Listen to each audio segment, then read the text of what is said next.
isso aí, minha gente, sejam bem-vindos mais uma vez a mais um bate-papo aqui. Deixa eu pegar o microfone que ele tá longe, vocês não vão me ouvir direito. Aí, agora sim estamos conversando. Então sejam bem-vindos mais uma vez a mais um papo sobre tinta. Para quem não me conhece, eu sou Salvador Nascimento, atuo há 39 anos no mercado de tintas, vou fazer 39 agora em agosto, e eu falo de tinta todo dia. E hoje eu queria, na verdade, responder a algumas perguntas que muita gente faz para mim, né? Como é que é esse negócio, loja de tinta? Como é que é isso? Como é que funciona? Quais são os tipos de negócio que tem? Muita gente perguntou isso para a gente na pandemia, durante a pandemia, porque o negócio tinta, junto com o material de construção, foi considerado atividade essencial. Então, muita gente que saiu do mercado formal de trabalho foi empreender, né? Gente que atuava, por exemplo, em bancos, em indústrias, em outros setores, pegou lá o dinheiro que ele tinha, fundos de garantia, multas rescisórias, porque aconteceu aquela coisa maluca lá durante a pandemia, né? E eles partiram para o empreendedorismo e muita gente pensou, poxa, vou começar um comércio, aí quais são as atividades que eu posso empreender agora? Ninguém sabia quanto tempo ia demorar aquelas restrições todas, aquele isolamento. Então, poxa, primeira coisa, mercado alimentício. Mas gerir um supermercado exige assim muito esforço, porque você lida, dentre outras coisas, com perecibilidade, né? As coisas estragam, então o dinamismo é muito grande. Ah, beleza, então. Farmácia também é atividade essencial, varejo farmacêutico. Mas aí você precisa ter um profissional técnico de alta capacitação, que é o farmacêutico dentro da oficina. Isso aí implica em custos muito elevados, né? Então, o pessoal começou a ligar para a gente na associação, na Abrarte, perguntar como se fazia, como se montava um varejo de tintas, né? Então, baseado nisso, e essas perguntas perduram até hoje nos lugares que eu circulo, entre os meus amigos, minha família. Então, eu montei aqui uma apresentação muito singela, muito simples para a gente conversar sobre isso. E lembre-se, se inscreve aqui no meu canal se fizer sentido tudo que eu disser para você. Compartilha com quem você acha que precisa desse tipo de informação, convida ele a se inscrever no canal também, ativa o joinha que é importante, porque aí o algoritmo vai empurrar esse conteúdo para mais gente.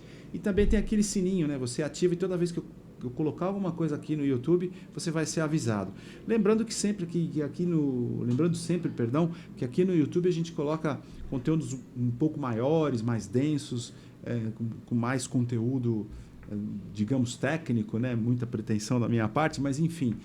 E no nosso canal no Instagram você vai ver vídeos mais curtos, tá? Onde eu também falo de tinta todos os dias. Combinados então? Vamos lá, deixa aqui nos comentários as suas sugestões, as suas críticas, as suas dicas, as suas solicitações. Se você quiser falar sobre outra coisa que tem a ver com o mercado de tintas, deixa aqui seu comentário que eu prometo que eu vou responder para você. Então vamos lá, vou dividir minha tela aqui com vocês, venham junto comigo para dentro do meu computador, então... Tá aqui, olha aí, modelos de negócios, varejo de tintas. E vocês me perdoem, eu vou olhar um pouquinho para o lado porque eu vou olhar para o computador. Tá? Também tem o reflexo do óculos, porque o tiozinho aqui não enxerga sem óculos de perto, então óculos de leitura. Então eu peço desculpas que vai ficar um reflexo chato aqui, mas se você prestar atenção na apresentação, tenho certeza que isso aí vai ser o de menos. Então vamos lá. Modelos de negócios no varejo de tintas, tá certo? O varejo de tintas a gente costuma medir isso de uma forma muito prática. Se você tem um negócio, se alguém tem um negócio que tenha tintas dentro do seu escopo de trabalho, de negócio, de empresa, se você tem 70% ou mais de tintas ali, a gente entende que você é um especialista no varejo de tintas, tá? Então, não é incomum que a gente veja lojas com muitos materiais, né, material de construção, a gente vai falar um pouquinho sobre isso aqui também. E tem uma infinidade de itens lá dentro, né? Os tais SKUs, né? Os tais itens, né? Então, o material de construção, aquela loja que a gente está acostumado a ver no bairro, então home center, eles têm dezenas de milhares, em alguns casos centenas de milhares de itens. Então, administrar compra, venda e estocagem disso é um desafio imenso. E a loja de tintas tem um pouco menos, mas enfim, se dentro do contexto do material de construção, você tem 70% de tintas dentro do teu negócio, a gente considera você um especialista, porque comercializar tinta tem ali as suas particularidades, é uma atividade muito sui generis, tá bom? Sem mais delongas, vamos lá falando do modelo de negócio ou os modelos que a gente percebe que existem no varejo de tintas no Brasil. A gente separou aqui em alguns tipos os predominantes, ou aqui eu acho pretensiosamente que a gente tem 100% do que existe no negócio varejo de tintas no Brasil. A gente tem a famosa loja independente, a loja de bairro, a loja que a gente costuma ver, né? A loja que a gente costuma ver em bairros, em localidades assim, um pouco mais distantes, nas periferias, em várias regiões, não é? E normalmente são as lojas menores. Aqui a gente já tem a loja de rede, lojas que crescem, começam a ter filiais, a gente entende que isso é uma loja de rede, tá certo? E elas têm ali as suas particularidades que a gente vai explorar uma a uma daqui a pouquinho. Loja de franquia, que é um conceito novo, um modelo relativamente novo no mercado. Ele começou há mais ou menos 5 ou 6 anos. Né? Empresas que já estavam estabelecidas no varejo de tintas montaram a estrutura de franquia e também uma franquia nova começou recentemente no mercado, não é? Que já tem algumas centenas de lojas. Eu estou falando daquele caso que apareceu no programa Shark Tank Brasil, né? Vocês devem saber de quem eu estou falando. Eles têm uma linha de produtos muito mais limitada, né? São poucos produtos com algumas particularidades, tem sido um sucesso e é um modelo de franquia.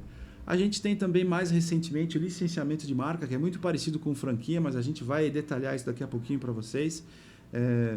Tem ali as suas características, oportunizando a pequenos comerciantes a fazerem parte de grupos e, enfim, a gente vai falar sobre isso daqui a pouquinho. Ou a loja conceito, a loja exclusiva, né, também chamada de flagship store, que é a loja de bandeira. Tá? Então, todos esses modelos aqui têm ali alguns detalhes que eu gostaria muito de compartilhar com vocês. Daqui a pouquinho eu vou fazer isso. E também dentro desse contexto a gente tem os gigantes home centers, né? Acho que todo mundo aqui conhece o estilo home center e também o material de construção, que é a loja mais conhecida assim, em bairros, em regiões um pouco distantes das regiões centrais, também nas regiões centrais, que são aquelas lojas de material de construção. Normalmente, quando se faz uma obra de grande volume de material, os profissionais procuram lojas de materiais de construção grande, ou home centers, ou lojas de tintas, dependendo da natureza da obra, e sempre que falta alguma coisinha, uma ferramenta, ou uma quantidade menor de material, eles recorrem às lojas de material de construção de bairro, às lojas menores. Isso não quer dizer que profissionais da manutenção predial não se utilizem das lojas de material de construção desde o início até o fim da obra. Isso acontece também, tá certo? Eles são reconhecidos por ter muita flexibilidade e colaborar ali para resolver os problemas pontuais daquela localidade. Então, tamanho nunca foi documento e nunca vai ser no nosso negócio, no nosso mercado de materiais de construção como grupo macroeconômico e também no varejo de tintas, tá certo, gente? Aqui a gente só está querendo mostrar para vocês, dentro da minha perspectiva, os modelos de negócio que tem no varejo de tintas no nosso país. Então, um pouquinho de números para a gente discutir, se embasar um pouquinho mais, né? Lojas de tintas, esse número é estimado, 15.753, é um número quebrado, tá certo? Esse número vem aumentando porque principalmente os modelos de varejo tinteiro estão sendo estimulados e impulsionados pelos modelos de franquia e licenciamento de marca, e também os materiais de construção, que é um número colossal, né? Uma relação muito que tem se mantido há muito tempo. O negócio material de construção é 10 vezes maior que o negócio especialista em tinta no Brasil, né? A tinta ela permeia esses dois ambientes aqui. A gente vai falar lá no final um pouquinho do mercado de tintas, dos números do crescimento, mas de toda forma o Matcom, como a gente apelidou, ele é 10 vezes maior que o mercado de tintas. Então a gente tem aí esse número. E lembrando, tá? O profissional de pintura, o aplicador profissional, é um número, estima-se, não tem assim um censo, uma pesquisa, mas por amostragem, a gente estima que o número de profissionais dedicados à pintura é 10 vezes maior do que o número, por exemplo, de lojas de material de construção. A gente tem uma estimativa aí, que a gente tenha no Brasil mais de 1 milhão de pintores tidos como pintores profissionais, tá certo? Então vamos lá, eu digo tidos como pintores profissionais porque nesse número tem pintores também amadores, gente que pratica a pintura como profissão sem ter muita capacitação. Mas é um número estimado de profissionais aplicadores de tinta que a gente teria no mercado brasileiro. Seguindo aqui, a gente vai mostrar para vocês um número que é muito importante, né? O Brasil é conhecido e reconhecido como um país que tem como grande força na economia o pequeno negócio, a pequena empresa, né? E no nosso negócio, tinta e material de construção, isso não é diferente. 70%, arredondando o número, desse universo de lojas que vendem tanto materiais de construção como tintas especificamente, tem no seu número 70% de lojas de pequeno porte, pequeno e médio porte, né? A gente tem uma amostragem muito interessante na Abrarte, que é a Associação Brasileira dos Revendedores de Tintas, um número que mostra no nosso cadastro de lojas baseados no CNAE. CNAE, para quem não lembra, é o Código Nacional da Atividade Econômica, tem códigos para cada atividade. Quando você que empreende tira lá emite o seu CNPJ, vem lá o código de CNAE, né? Então, baseado nos códigos de CNAE, a gente pôde perceber que 70% das lojas de tinta no Brasil estão no regime tributário no Simples Nacional, que é aquele regime que tem um percentual um pouco menor de tributos, mas tem um limite de faturamento para você ser enquadrado nesses regimes aí, e a gente vai discutir isso, a gente vai abordar isso oportunamente aqui no canal. Mas o que eu quero dizer com isso é que o número quase que bate, né? Então, lojas de pequeno e médio porte, tanto no material de construção típico como nas lojas especializadas no varejo de tintas, o número é de 70% de lojas de pequeno e médio porte, tá? Que tem até 4 funcionários atuando, o proprietário dentre eles, tá? Então, esse é um número muito importante que mostra a força dessa categoria. Empreender no Brasil não é fácil. Eu tenho minhas dúvidas que um dia vai ser, mas, de toda forma, o pequeno empreendedor é o que move a nossa economia, é o que gera mais empregos. E empreender não é fácil no Brasil. Empreender no comércio no Brasil não é fácil. E empreender no comércio de material de construção e de tintas no Brasil também tem as suas particularidades. E eu quero deixar aqui desde já as minhas homenagens a essa categoria de empreendedor aí, que não é fácil, e eles têm todo o meu respeito. Afinal de contas, como eu disse, eu gosto de repetir sempre, eu estou quase 40 anos nesse negócio e a minha relação, digamos, de dependência durante a minha vida dessa categoria de empreendedor, ela sempre foi muito patente, tá bom? Então, meu abraço aqui para você que tem uma loja de tintas de pequeno e médio porte. Continuando aqui, a gente tem uma caracterização, eu fiz baseado na minha experiência, em algumas pesquisas, alguns estudos que eu fiz, tá? A gente tem esses 5 tipos de lojas, como a gente colocou lá no primeiro slide, e aqui eu vou tentar esclarecer um pouquinho das diferenças que a gente sabe que existem nessas 5 ou 6 categorias que a gente viu aqui. Ela não apareceu no primeiro slide, mas ela tem aqui a sua importância, que eu diria que é quase fundamental. E por que ele está embaixo de todo mundo? Porque o distribuidor especializado, o distribuidor exclusivo de tinta, ele é uma figura quase que onipresente no mercado, ele está em todos os lugares. Mas eu vou falar sobre isso mais detalhadamente daqui a pouquinho. Loja independente. Loja independente, como eu disse, é aquela loja de pequeno e médio porte que a gente vê nos bairros. Normalmente tem uma família lá dentro, costumo dizer que tem uma família no balcão e ali nos bastidores do negócio, não é? Eles têm como características a flexibilidade, eles resolvem quase qualquer tipo de problema para quem vai comprar o material lá, para quem vai comprar a tinta lá, seja pintor, seja cliente consumidor da parede pintada, como eu gosto de chamar, né? Eles têm muita independência, eles têm total flexibilidade para a resolução das suas coisas e também têm a sua autonomia no que diz respeito à compra, à venda, mas eles têm as suas limitações por conta de volumes que normalmente, como a gente disse aqui, são negócios de pequeno e médio porte. Então a gente sabe que em todos os ramos e todos os negócios, os volumes eles determinam algumas quase que regras, né? Quanto maior volume, quanto maior o dinheiro empreendido ali nos processos, né? Digamos, mais vantagens teria o comerciante, ou o comprador, ou o vendedor, né? Isso se reflete também na loja independente, o que não quer dizer que ele não tenha atratividade, porque quanto maior o negócio, maior a sua complexidade, maior o seu custo operacional, tá? Então as coisas meio que se equivalem, tá? Então, como eu disse, a loja independente, se a gente pudesse expressar a sua principal característica numa palavra, seria flexibilidade e independência. A loja de rede já é uma loja que é um negócio que cresceu, que tem várias filiais, então ele tem ali processos bem definidos, ele tem um custo invariavelmente maior por unidade do que a loja independente, tá certo? Então ele tem ali as suas limitações. Normalmente as lojas de rede, principalmente no negócio tinta, elas sendo multimarca ou tendo uma predominância de uma marca maior, de uma forma maior no seu negócio, ela acaba tendo as suas limitações e as suas características próprias, né?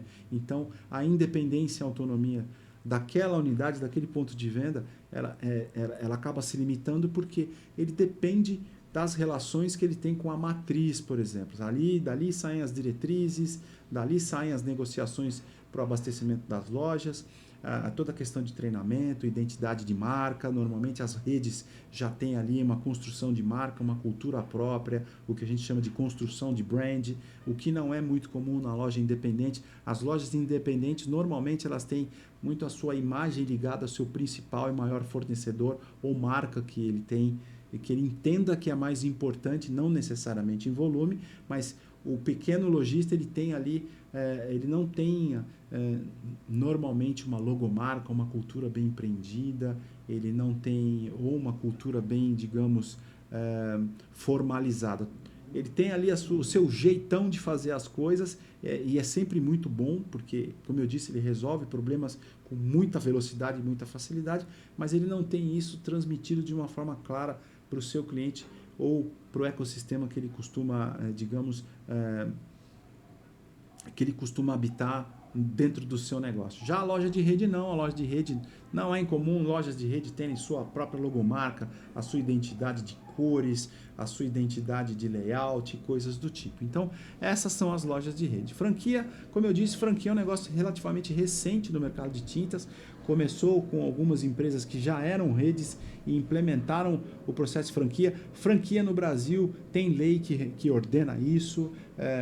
Então, quer dizer, o franqueador ele tem um processo bem definido, ele tem um sistema de gestão consolidado baseado no seu histórico, tá certo? Então ele passa isso para o franqueado na medida que um franqueado adquire o direito de usar a franquia, né? Então essa é a principal, no meu ponto de vista, atratividade de um negócio de franquia.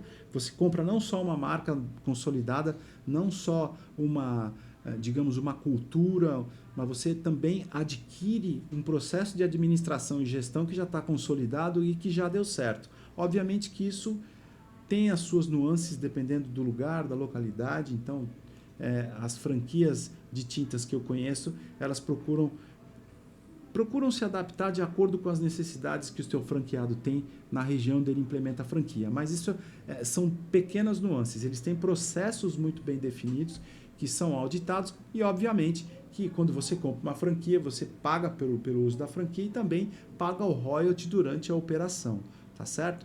Sempre lembrando, a franquia ela tem uma lei muito específica no Brasil. A gente tem a ABF, que é a Associação Brasileira de Franchise, que tem uma estrutura muito legal, onde ela atende, ela acolhe franqueados de todas as naturezas, porque ela também procura auxiliar o franqueado, que independente da origem do seu negócio, se for alimentação, farmacêutico, de moda, enfim, ou agora de tintas também, a ABF é uma associação muito robusta, que tem muito conteúdo a oferecer para quem é franqueado. Se você por acaso é franqueado e não faz parte da ABF, eu recomendo que você faça isso.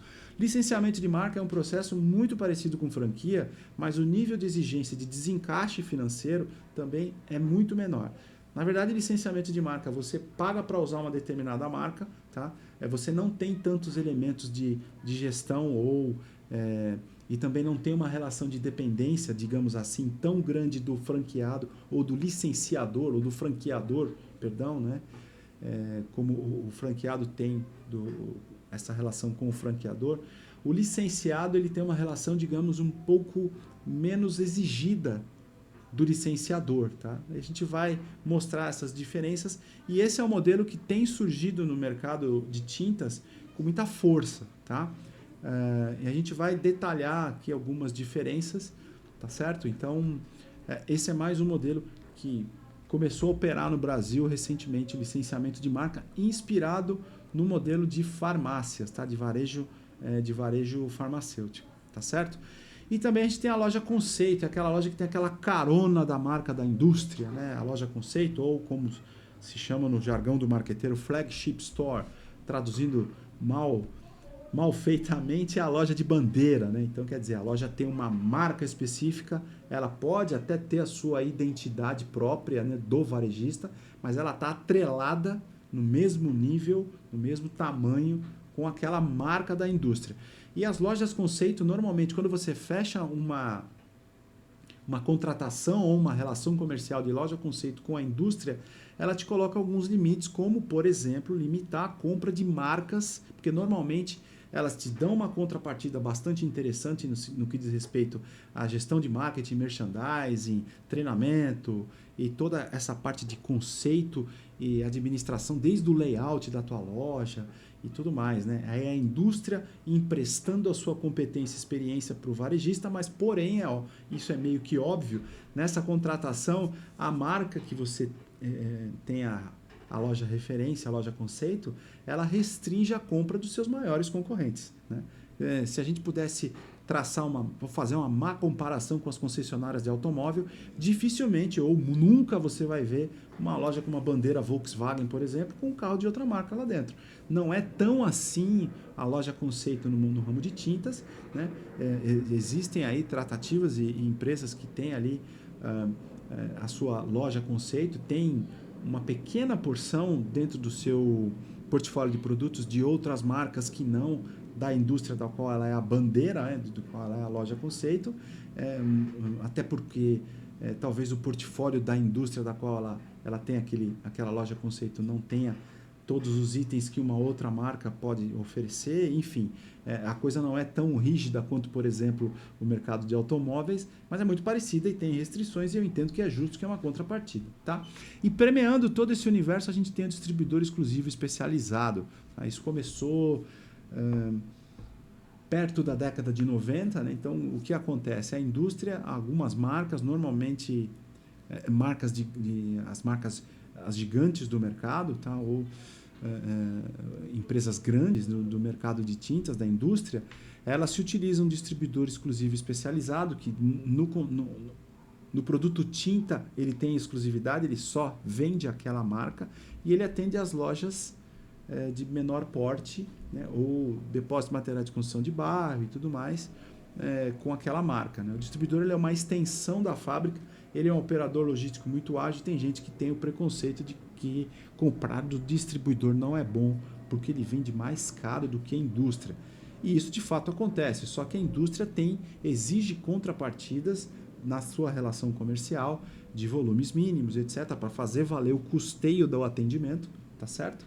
Então, normalmente algumas indústrias, ou a maior parte delas, elas têm um volume mínimo de negociação para atender a loja, e quando aquela empresa do comércio ela entende que ela precisa daquela marca, ela pode recorrer ao distribuidor, com uma vantagem: ela não precisa ter um volume de estoque muito grande dentro do seu negócio, porque estoque, gente, até que ele se transforme em venda, ele é custo.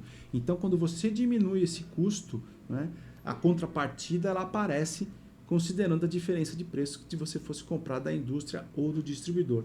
Com um detalhe muito importante: não é incomum você fazer o pedido de mercadorias para o distribuidor e receber no mesmo dia. Essa é a grande vantagem do distribuidor. Ele tem extrema agilidade logística e é por isso que ele é nomeado distribuidor. Ele entende daquele negócio e normalmente os distribuidores eles estão em regiões específicas, naquela região que ele conhece como poucos. Então, basicamente é isso que o distribuidor faz. Ele estende para o seu cliente algumas coisas que a indústria tradicionalmente faz, como políticas de sellout, ações de marketing, merchandising e treinamento. Ele é uma extensão da fábrica, além, obviamente, de atender às necessidades do seu cliente com produtos. Ficou meio claro aqui? Eu acho que se ficou alguma dúvida, se vocês quiserem fazer suas perguntas, deixa aqui nos comentários, que a gente gosta muito de falar dessa matéria. E agora nós vamos falar um pouquinho das diferenças entre franquias e licenciamento de marca. Não é incomum as pessoas confundirem essas duas figuras do comércio, tá? Então tem aqui as características, né, que são comuns aos dois modelos de negócio, e aqui franquia e licenciamento de marca. Então vamos lá. Taxa inicial de pagamento. Na franquia normalmente é um valor considerável. A gente sabe que tem modelos de franquia aqui no Brasil, franquias de tinta, Toma um pouquinho d'água. A boca seca, fala muito. O valor das franquias normalmente parte mais ou menos de 150 a 180 mil reais, tá certo? E no licenciamento de marca, como está marcado aqui, esse valor é muito menor ou em alguns casos ele não existe. Tá? Tem alguns licenciadores que não cobram isso, né, porque eles têm uma contrapartida de uma forma um pouquinho diferente. Eles não se preocupam com a cobrança inicial do licenciamento de marca. A franquia não. E não é incomum também que os franqueadores tenham vários modelos e tamanhos de franquias, né? Vai de 150, 180 mil e pode chegar além de 500 mil reais, dependendo do tamanho da região e do que o franqueador ele pretende, desde que, obviamente, com a anuência aliás, desculpem, tudo depende do que o franqueado pretende fazer com a anuência do seu franqueador, porque na verdade é uma relação de sociedade, né? É uma relação onde você usa uma marca consolidada que foi formada por um franqueador, então você passa a ser sócio dele na medida que você usa a marca e o processo de gestão que ele instituiu. Tá? Outra característica comum é o pagamento de royalties. Né? Durante a operação da franquia ou do licenciamento de marca, você, como franqueador ou licenciado, você paga periodicamente por por aquele processo, por aquela operação. Tá? Então, pode ser um valor fixo ou um percentual do faturamento no caso da franquia, que é normalmente o que a gente vê, ou como pode ser também da mesma forma um percentual sobre a venda ou um valor fixo convencionado com o licenciador. Tá? O pagamento no faturamento, o pagamento do percentual de royalty, eu já vi casos que se paga, como a gente diz, na entrada, quando o franqueado ele compra a mercadoria, porque ele compra em conjunto com todos os franqueados e com o franqueador, né? Então, ele às vezes paga um percentual na entrada da mercadoria, mas o mais comum é um percentual sobre o faturamento. Quando ele vende um percentual do faturamento é convertido em royalty, e também é assim normalmente no licenciamento de marca. Aqui uma parte muito importante, investimento em treinamento. Aqui na franquia, normalmente, independente do modelo de franquia, o que nicho ela atua, de alimento, por exemplo, de moda ou de outros setores do mercado, é previsto um investimento em treinamento, como também em marketing, quando você adquire uma franquia. Já no licenciamento de marca, isso normalmente é por conta do licenciado, né? E, obviamente, que a indústria que fornece para essas duas figuras, ela participa desses processos de treinamento no que diz respeito a produto e sell-out, em processo de venda. Agora, treinamento nos processos de gestão, na franquia, isso é fundamental. Aliás, é uma das coisas que se adquire quando você compra a franquia. Você compra também a prática de gestão e você, como franqueado, tem que ser treinado nesse processo. Tá certo? E aqui uma outra muito interessante, que é a autonomia financeira da franquia limitada. Você tem que seguir o padrão da rede, não tem jeito, você tem que comprar de uma determinada forma e daqueles fornecedores, tá? Você tem que vender dentro de uma expectativa de tabela, de margem, tá certo? E aqui, no licenciamento de marca, o licenciado normalmente ele tem toda a liberdade para fazer o que ele quiser no negócio dele, desde que ele dentro dos conceitos daquela marca que ele está licenciado. O que acontece, digamos, automaticamente é que, como uma das maiores vantagens de você ser um licenciado é que você faz parte de um grupo de compras que são todos os licenciados mais o licenciador, então automaticamente você sempre vai optar por comprar aquela marca ou aquelas marcas ou aqueles itens que estão dentro do contexto, né? Dificilmente você, como licenciado, vai ter capacidade de negociação melhor, negociando fora dos processos que estão previstos aí nessa relação. Tá certo? Então essas são as diferenças básicas e não necessariamente do mercado de tintas, são diferenças básicas desses modelos de negócio, franquia e licenciamento de marca. Tá certo? Prosseguindo aqui, já as nossas considerações finais, a gente já está falando há quase meia hora, né, gente? Então, o que acontece? O mercado de tintas, o varejo de tintas, ele é atrativo sim, por uma razão básica. O mercado brasileiro, ele é o quinto maior mercado de tintas do mundo, ele está atrás de potências mundiais econômicas, né, pela ordem Estados Unidos, China, Japão e Alemanha, tá certo? Mas em 2024 a gente encostou na Alemanha, né? Estamos na margem de erro, como gostam de dizer. A gente chegou a 1,9 bilhões de litros de tintas produzidas e comercializadas. 70% desse volume está na construção civil e desses 70%, quase 80% estão dentro do varejo. Ou seja, o varejo tem crescido com muito vigor. O crescimento do mercado de tintas como um todo tem sido muito vigoroso também, porque esse crescimento foi observado agora em 2024 em todos os setores econômicos do mercado de tintas, que são o varejo, a indústria geral, indústria automobilística, tá certo? E o que mais está me escapando?